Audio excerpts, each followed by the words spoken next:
topic for tonight is make your dream a reality. How many of you Toastmasters have ever had a dream? Everyone has the ability to make their dreams a reality with the proper motivation.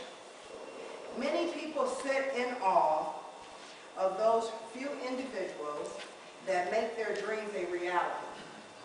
It is possible to make your dreams come true if you are willing to allow yourself to dream, take risks, and believe in yourself.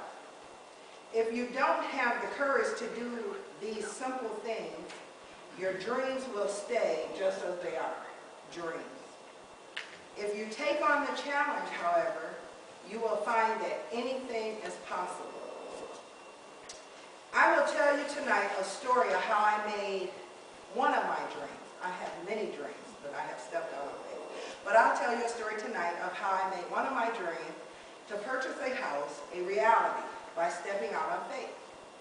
Hebrews 11 states that now faith is being sure of what we hope for and certain of what we do not see. First of all, we have to allow ourselves to dream. And when you allow yourself to dream, that means you have to have a vision, you have to have an ideal, and you have to step out on faith. Faith is something that you can't see. Faith is just believing it before you can even see it. Second thing you have to do is you have to create your own destiny to achieve that dream. And you have to be able to think outside the box. I had a burning desire to purchase this house. I believed it until it happened. The first thing that I had to do was I had to get my business affairs in order. So what my husband and I, we signed up for a first-time home buyers program, and that program helped us to get all our business affairs in order. The second thing I did, now mind you, I did not know where I was going to get the money from. We only had maybe $300–400 in the bank. And if anybody has ever purchased a house, they know that you have to have a couple $1,000s for a down payment, closing costs, and you have to have a year's worth of homeowner's insurance to show to the title company. So stepping out in faith is what I did. After we went and got our business affairs in order, I went and talked to a mortgage company, and I had seen this house, and I asked them if I could qualify to get this house. I didn't know that you had to income qualify for a house. I just went out and picked out this real nice house. They told me to go start looking, so I went and picked out this real nice house. And I came back with the address and everything, and they told me, no, well, this one right here is not within your income bracket. So I said, well, let's just cut through the chase. Just tell me what is the income bracket that I'm working with as far as searching for a house. And then that way I won't be running all around, like a rabbit. So they told me $50,000 to $65,000 was what we qualified for a house. So I was able to target a house within that income bracket. I seen this house, I wanted it, went to the mortgage company, and they told me, well, you need to go do this and get this off your credit report. So this was the first year. And mind you, in the meantime, I was walking around this house and I was praying and putting holy oil on it. I even got a couple sisters from our church because I had spoke that into existence. I said, by faith, I'm going to have this house. So the second year it went by, and we still had, got everything in line. But we went back to the mortgage company and the real estate company, and they told us, well, nope, you still need to do this, this, this. So mind you, other people were going up and looking at this house.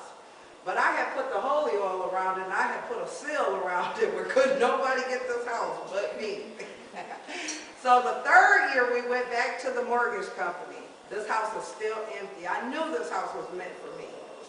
And she says, oh, it approved through the bank. And I was like, yes. So now they told me that we had 30 days to close the deal. And they told me that we had to come up with so many $1,000s for the down payment, so many $1,000s for the closing costs. And I was like, oh my goodness, honey, we're going to have to borrow some money. So we called around to a couple of relatives and tried to borrow some money. And nobody allowed us to borrow money. I remember one of my uncles, he said, you know what? He said, that's the way that you fall out with family members over money. So he says, we want to help you, he says, but we can't. But to make a long story short, I had 2 weeks left of that 30-day period. And the mailman came to my house. Now, mind you, he came to my house with this big stack. And he says, Pam, he says, all these won't fit in your mailbox. And I was like, what is this? You know.